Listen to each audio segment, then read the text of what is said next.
Hey guys, good morning. We're here at Manvers Lake. It's super cold. If you can see, I have my gloves on. We're here just to feed the birds. So enjoy seeing the nice scenery at my back. Look. So come and join me to feed the birds.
Ducks.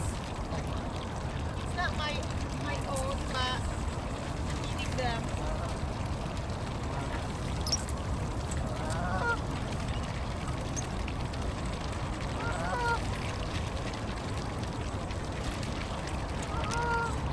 That's it.